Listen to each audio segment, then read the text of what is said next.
Diego, United States Transportation Secretary Pete Buttigieg. Mr. Secretary, welcome to San Diego. So this is an exciting day for us in San Diego because we love any and every opportunity to highlight this project, which has been the centerpiece of our region's advocacy in Washington for close to 2 decades. There is nothing like seeing persistence meet opportunity, which is precisely what happened 1 year ago when President Joe Biden and Congress got the bipartisan infrastructure law over the finish line and finally made this long-awaited and much-needed project possible. This project represents precisely the type of transformational investment that President Biden, Vice President Harris, and Mr. Secretary, you envisioned when this law was signed. This transformational project is transformational because of our cross-border trade. It will have a huge impact on our regional and state economy, which loses out on billions of dollars due to excessive wait times for goods and supplies that go back and forth at San Diego's busy land border crossings. It's transformational for air quality by reducing emissions from idling trucks. I'll remind folks that our border region has suffered the impacts of poor air quality more than any other part of our city. And I believe that we all share a common goal of addressing that inequity. And of course, this project supports that. And finally, it is transformational for the quality of life in the region, a region where so many people lead binational lives, crossing the border each and every day for family and for work. This investment by the federal government is an investment in the lives of San Diegans, and it is going to make a huge impact on our region. And so I want to thank the 2 entities who really led on this project and on this grant. They've been leading this charge for a very long time, and that is Caltrans and SANDAG. So wrap up a round of applause for Caltrans and SANDAG for their great leadership. We appreciate both agencies. I see Hassan Akrada is here. Hassan, great to see you. And of course, we have great partners in the County of San Diego. We're joined by County Chairman Nathan Fletcher and Vice Chair Nora Vargas. That city-county partnership gets stuff done, and this is proof of that, so this is a good day. As I mentioned a moment ago, this is really about the lives of everyday people, and you'll hear now directly from 2 San Diegans, Lalo and Greg, whose livelihoods depend on a well-functioning supply chain and a better border crossing right here at Otay Mesa East. So I'll just conclude by saying thank you so much, Mr. Secretary, for coming back to San Diego. It's the second time in a month, I believe. We like that. You're always welcome to America's finest city, and want to say our deep appreciation for the investment in this project and what represents the future of San Diego right here in Otay Mesa East. With that, it gives me great pleasure to introduce to you all Eduardo Lalo Acosta. Lalo? Thank you very much, Mayor. I appreciate that. And Secretary Buttigieg, we really, as I mentioned a few minutes ago, I can't stress the importance of having you here because this really literally puts this project on the map. We've been so blessed to be talking about this project for many years. And for me, I've been a businessman here for 32 years. I'm a U.S. Customs worker by trade. But being here for so many years, what I've turned into, I think, and it may be by nature, is rather than promoting my industry in the region, I've become a promoter of our industry, of our region for many different industries. I think if you can't have all the industries put together, it really won't work. People have asked me recently and in the last couple of years, is this border really necessary? And the answer, quite frankly, is a resounding yes. This facility, this border crossing, this new port is so important for many different reasons. I think right now, what's happening as we speak after, and I'm not going to talk about the pandemic because we're not post-pandemic anymore. We are where we're going to be and where we're going to be moving forward. We're way ahead of 2019. So many things have evolved in our industry. Duties, 301 duties. We've had e-commerce. People don't realize the importance of e-commerce to this region. There's so many things with de minimis being raised to $800, how e-commerce has just detonated, and most of that e-commerce, a lot of us here, we order stuff online and you're thrilled that it's there the next day, and if it's not there the next day, you're wondering why. Well, one of the main reasons it is there the next day is because it's shipping from Tijuana, and as you're familiar, a lot of these trucks in Tijuana now, a lot of the facilities used to be big manufacturing sites that have turned into now fulfillment centers, not only manufacturing. And then with the COVID and the closures in China of raw materials, we've realized this region is really set up to become a hub for raw material manufacturing. We need to transition that from Asia and bring it to Mexico. It's all there. USMCA was updated. All the challenges that we had with NAFTA were upgraded, put into USMCA. That was signed. That gave so many of our investors and of our possible clients here certainty to come to this region. We have Long Beach, we have Ensenada, potentially one day we might have Punta Colonet. There's just so many things that are happening, and we know how long it takes to build a border like this. If we need it now, imagine what it would be like if we start thinking about it now. I think the important thing is that we need it. We have the support from the city, the county, the federal government, and I think, you know, I hate using the saying that if you build it, they will use it, they will come. Believe me, I've seen projects here, people in our industry, in our community. This is one of the most dynamic. I was born and raised on the southern border in Arizona, but I've been here for 32 years. There's no other border like this one where everybody needs to cross the border for everyday life. It's not like you live here and you want to cross it every now and then. We all were at a dinner last night in Tijuana. We just go back and forth. Our families, quality of life for our families, for our drivers, not to have to wait in line. We need to spread that out to the different ports.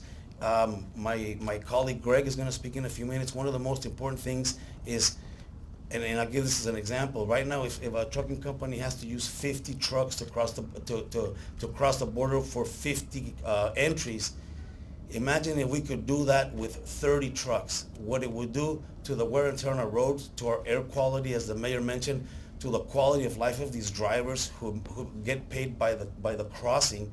And if they can cross 2 or 3 times per day, quality of life for them, for their families, for our families that go cross border. I think this is a unique project. We need to take advantage of it, and I appreciate everybody that's here supporting it, and I hope that they continue to support it. Now pressure Mexico to pick up the slack and finish with us. Thank you very much. I appreciate it.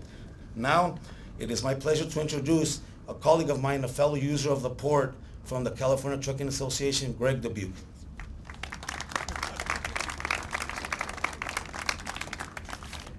Good morning, everybody. It is a pleasure to be here this morning on this momentous morning. My name is Greg Dubuque, and I work with Liberty Line Haul West. We're actually based out of Los Angeles, but we do have operations here in San Diego. We run a fleet of about 40 trucks out of Los Angeles, and we do a lot of work crossing both the southern and northern borders into Canada. If you don't notice by my accent already, I was actually born in Canada. And I remember crossing the northern border all the time with my dad in the cab of a truck. I saw at an early age how critical good ports of entry are to make goods move faster and more efficiently. When I moved to Los Angeles, I immediately realized the challenges faced here in Otay Mesa that were impacting business and supply chains. And for years, we needed to do something about it. We have trucks at Otay Mesa here every day. It's a critical port of entry. Trucks trucks come down from the LA ports, the Long Beach ports, and pick up freight here going to the Inland Empire and points throughout North America. Sometimes we're picking up cargo from a Mexican carrier, sometimes we're dropping it off. But the wait time is unbearable. Just a couple miles away, it takes 5 to 6 hours at times for a driver to cross the border. That means we've got U.S. drivers who are stuck waiting for a handoff from a Mexican driver that lose entire days. We've got drivers who sleep in their vehicles overnight, running heat or air conditioning. They're burning fuel, burning money, and burning time. And it's just not the driver. This hurts people and businesses all over the country relying on essential goods coming from right here in Otay Mesa. That's why we're so excited about this project. A better port of entry not only means goods move more freely, it also means a better quality of life for our drivers, both U.S. and Mexican based. I know that firsthand because I still drive a truck on occasion, and I've made the trip down here to the border several times, so I know what it means for our drivers. It means they can sleep in their own beds at night a little more often instead of in their trucks. It means more time spent driving and more money in their pockets. In our industry, time is our most valuable currency. Saving hours or even minutes has a real impact on our business. And this is going to save us a lot of time. So I thank everybody here today, and it is a pleasure to be part of this event. Thank you. I'd like to pass it off to our Lieutenant Governor, Elena. Nice to see you, Greg. Thank you so much, Greg. It's so wonderful to be here with everyone. Yay! We're back at Otay Mesa East. And how marvelous to be here to welcome Secretary Pete Buttigieg, our wonderful Secretary of Transportation for the United States. Mr. Secretary, I hope that you see what we all know is represented by the folks here right now, which is a tremendous, tremendous decades-long effort of local government officials and business people who see the potential for growing the relationship between the United States and Mexico by investing in infrastructure right here in San Diego on the California border. Don't we see it? It's amazing. So when Governor Newsom and I were both elected about 4 years ago, he asked me, because I'm a former U.S. ambassador, to serve as California's representative for international affairs and trade. And the very first project, the very first effort that I identified as the one that was most important for the governor and I to get behind was the effort to build the Otay Mesa East project. It is a remarkable thing, and it was on display a few weeks ago when we had a delegation in Mexico City to sign the agreement on the toll sharing process. That the signatories on the two sides of the table, the Mexican government and not the U.S. government, not even the state of California government, but SANDAG. And you can imagine that even the foreign minister of Mexico is scratching his head saying, we're signing a bilateral international agreement with a local organization of governments in California. That doesn't always compute. But I can tell you as a former U.S. ambassador that what sets us apart as Americans is our can-do attitude.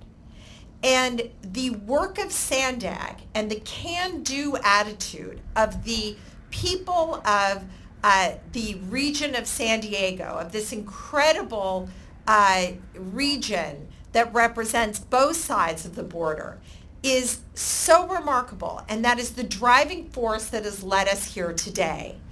Now, at a certain point, local government needs help too, and that is where the governor and I have been able to step up and step in to help raise the awareness and to resolve some of the final things that are necessary to finish.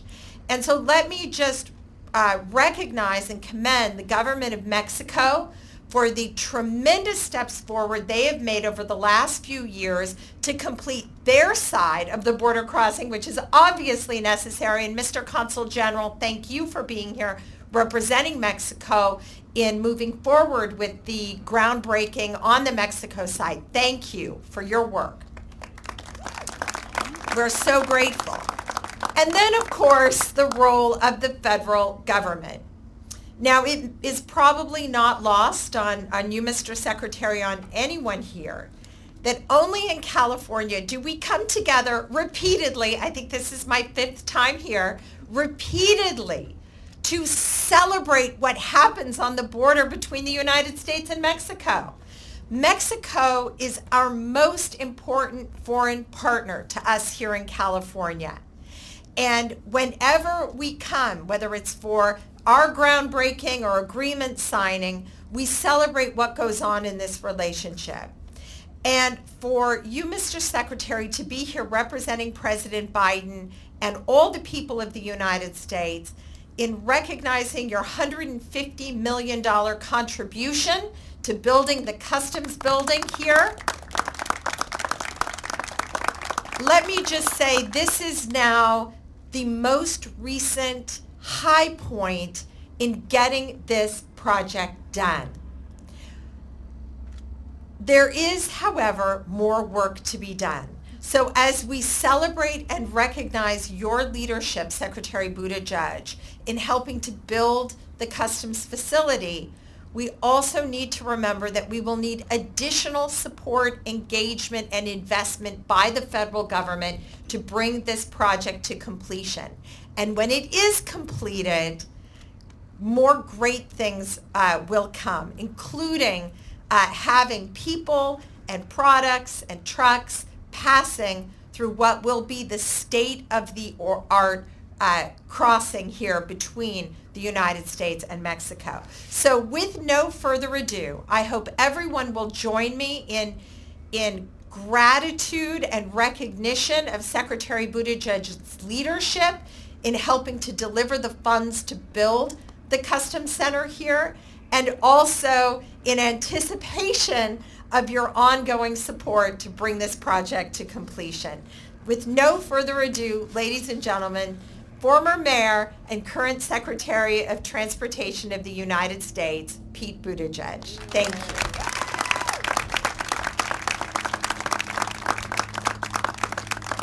Well, thank you very much. Good morning, everyone. And thank you in particular to Lieutenant Governor Kounalakis, who has been enthusiastically encouraging me to make this visit for some time, and I'm so glad that we've been able to do it today. Pleasure and honor to be here with Mayor Gloria. Once a mayor, always a mayor, so I always am admiring of the local problem solving that you're doing, along with County Supervisors Fletcher and Vargas. And SANDAG has distinguished itself in many ways, so it's great to see that local leadership. Great to be with Secretary Omishakin, who I first got to know when he was part of the process of educating me in the transition team as we were preparing to take on this role, and is doing such great work on behalf of a governor and state administration that understands the importance of infrastructure.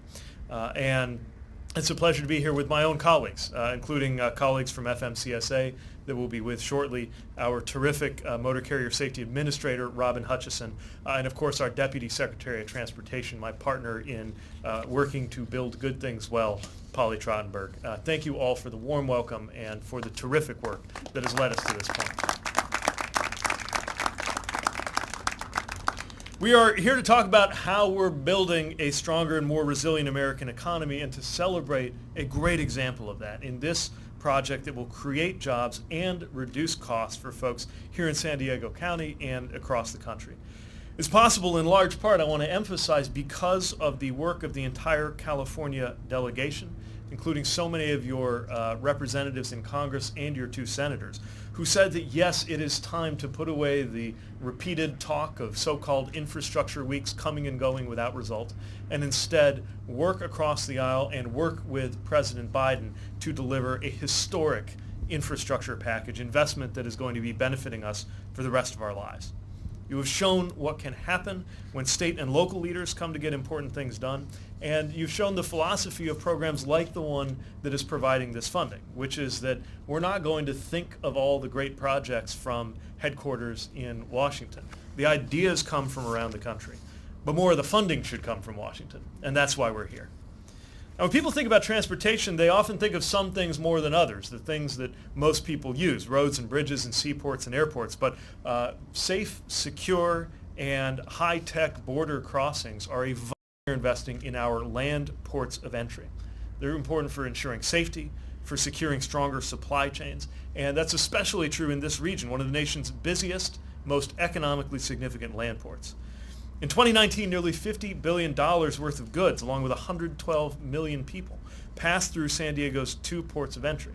And growing volume is threatening more congestion and more pollution for a facility and a community that are already hard-pressed to keep up. That is why we are pleased to award the California DOT $150 million for the Otay Mesa East Port Project.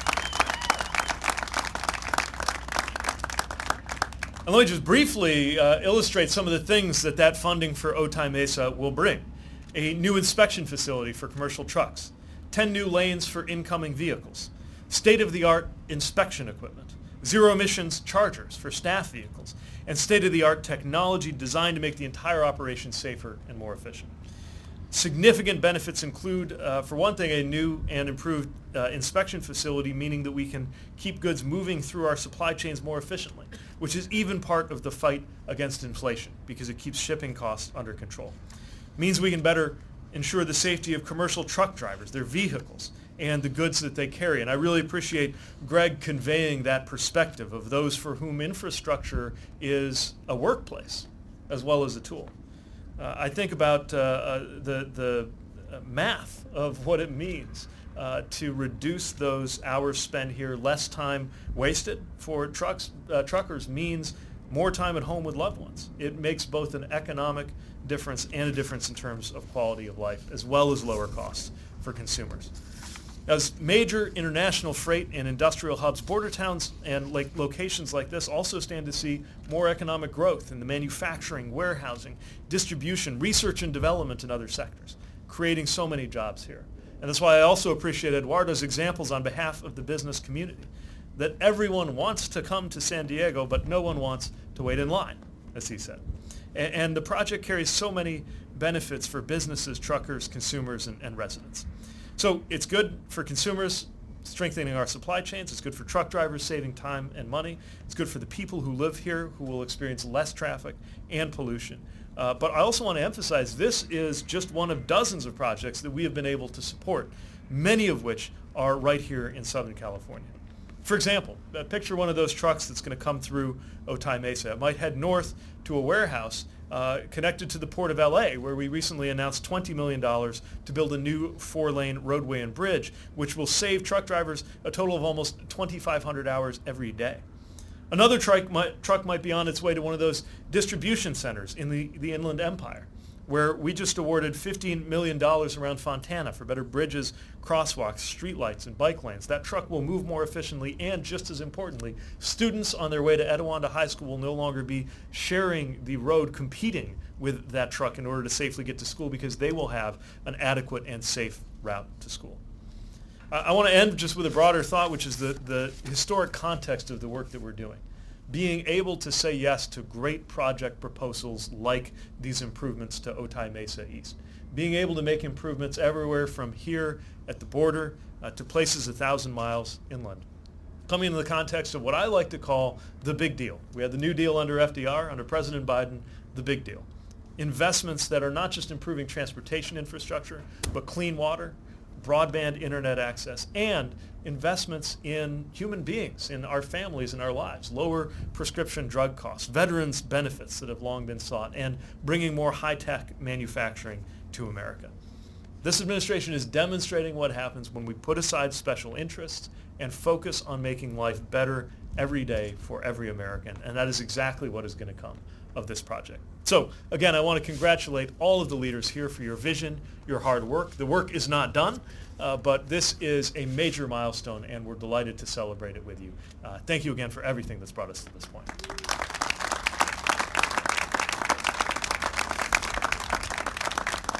And with that, I think we have a few minutes for media questions guided by my colleague Ben. Yeah, if you just want to raise your hand, we can call on folks with any questions. Hi. Good Hello. morning. I have a question. So we know all the effort that you are doing with all these billions and millions of dollars to get this together. It's great. But we wonder if you put in some pressure to get money to get more CBP agents, because we know we have another border here in San Isidro. It's closed, so that affects the traffic, the transportation. So my question is if you put in pressure to get more agents in the borders that we have, so get better transportation. Yeah, this is an ongoing conversation that I know is going on, not just in the interagency with our partners at Homeland Security, but also a lot of interest in Congress. And we recognize that the physical transportation infrastructure is just one piece of it. But we also know that every CBP agent can be more efficient and more effective and have a better experience doing their job when they have a better facility. And that's part of why we know the physical infrastructure is an important part, only part, but an important part of the solution.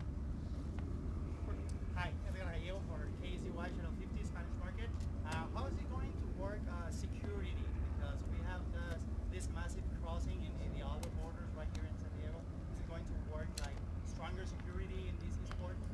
Well, and I would defer to the project sponsors on some of the elements of how the technologies will bring the greatest benefits. But what I'll say is that we know that we've been working with outdated equipment and facilities that can contribute to the pressure just in terms of the flow, which is projected to grow enormously. The pressure that puts on both the equipment and on the people is inevitably creating a stress on the security of this location as well. And so when you think about the inspectors whether it's the CBP side or whether it's our DOT folks making sure that those motor carrier vehicles are safe. We know that they will be better able to meet their critical safety and security mission when they have the right kind of equipment and when they have everything from the lanes to the buildings that can help deal with that flow, so you don't have that overwhelming situation that can lead to people being overworked, stressed, and in turn can be sometimes a problem for meeting that security mission. Secretary, may I ask Morning. any reaction to Donald Trump announcing he's running for presidency in 2024, and do you have any plans to run? No, one job at a time. I've already got a job, and we've already got a president, and I'm proud to be part of an administration that, again, especially when you consider the extraordinary level of talk in the last administration relative to action on infrastructure. We are now actually making those investments, but that's enough to keep me busy 110% of the time because we recognize the responsibility that comes with the trust and the funding that Congress has placed in our hands. Over here. Now that we've shifted gears, Mr. Secretary, Thanksgiving travel is upon us. This summer you put the airlines on notice. You've got to do a better job. It's chaotic right now. Have they responded, and what's your forecast absent the weather for Thanksgiving? So let me start with the good news. We have seen a number of steps that I think are part of why we have a lower level of cancellation and disruption than we did this summer when I first brought those airline leaders together. We've seen more realistic scheduling. We've seen better pay, which is helping to deal with those staffing issues, and a number of operational partnerships with us at FAA and the airlines that I think are helping. But I'd be lying if I said we're out of the woods. We still see staffing shortfalls. We still see a system that if it faces a big disruption like a major weather event impacting one of the hubs, that can still create issues that will cascade through the system. So definitely a lot of improvements, but still some concern as we go into the holiday season. We'll be watching closely. I will say this, if you do get delayed or canceled, we are there to support you as a passenger, and we just got last week about $600 million went back to passengers, and we were able to announce that as part of what we've been able to enforce with DOT rules and enforcement actions, because if you do have that kind of disruption, airlines need to take care of you consistent with their requirements and obligations under the rules. Come over here, Secretary. Secretary with NBC7. Can you talk about the rail system? Amtrak here running through some issues. Yes, it's hyper-local to our area, but obviously larger implications in terms of moving goods and supplies. Can you talk bigger picture and solutions? Yeah, so two things right now that I think are the biggest factors affecting Amtrak. The first is that they share the rails in most cases with freight carriers. And it's very important that those freight carriers be accountable for their legal responsibility to prioritize passenger traffic. We've seen improvement in that, but there's a long way to go, and we're watching that very closely. Second thing I would point to is the physical infrastructure. And this infrastructure law signed now a year ago by the President, and with us now underway moving those funds, contains the biggest investments in passenger rail since Amtrak was created in the first place. More people may be familiar with what's going on in the Northeast Corridor, but this is a nationwide effort, and that's certainly going to be the benefit of Amtrak riders, whether that's here in California or anywhere in between. Go to Josh here. Yeah, Joshua Smith, UT. Hi. We've heard that this CBP staffing is crucial to get this thing done. Is that true? And if so, could we have like some kind of timeline? How quickly could that happen? So I'd have to refer to CBP for their side. What I will say is that we know that with these DOT dollars, we can create the kind of physical infrastructure that allows every employee, everyone who's involved in this process, and of course every trucker, everybody who's using this border, to make the most of their time and to be as productive and efficient as possible. Go to Salvador. Mr. Secretary, Salvador Rivera, Border Report, Fox 5 here in San Diego. You talked about this earlier, but emphasize how this small border crossing in the southwest corner of the continental United States will benefit South Bend, Indiana, or Denver, Colorado, or Nashville, Tennessee, and other parts of the country. Well, when people think about supply chains, they think about ports. And when they think about ports, they think about ships off the coast of San Pedro Bay or one of our other coastal ports. That's all very important. But our land ports of entry are vitally important too, and that's what Otay Mesa represents. One of the most economically significant locations for commerce in this binational region where so many of our supply chains are at stake. If a truck is waiting, if an important piece of cargo is waiting for hours, that is not only wasting that trucker's time, that is also delaying and adding costs in our supply chains for wherever those goods are meant to go. And so making sure that we iron out any of the bottlenecks, especially because there's not only a very high amount of traffic and demand here today, but it's projected to grow an enormous amount just by the end of this decade. We've got to be making investments to keep up. And when you have that fluidity, when you don't have people and trucks and goods waiting for far too long because the facility can't handle them, that ultimately means lower shipping costs, lower delivery times, and all of us are better off, even if you're 1,000 or 2,000 miles away. Got time for one more. Let's go ahead. Jacob Eric, CPBS News.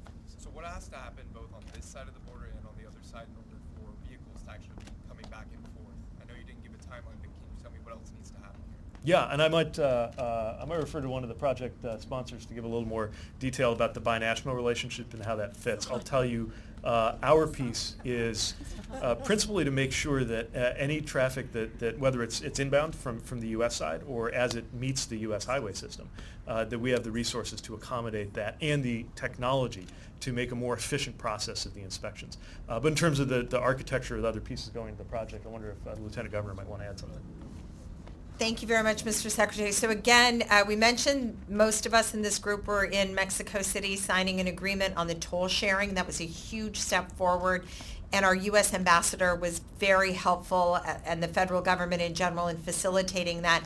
So we're going one step at a time, but a big step forward was the degree to which Mexico has advanced the construction on their side. And we feel very much confident that we are still on track to open in 2024. But as everyone has recognized, we are at a point now where local government has spent 20 years getting us to this point. State government has been deeply engaged for 4 years under Governor Newsom's leadership.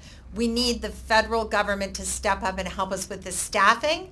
And if we get that done, we will open in 2024, and you are going to see great things happening here in the California border.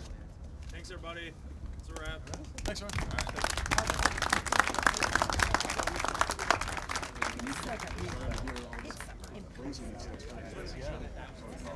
Yeah, same.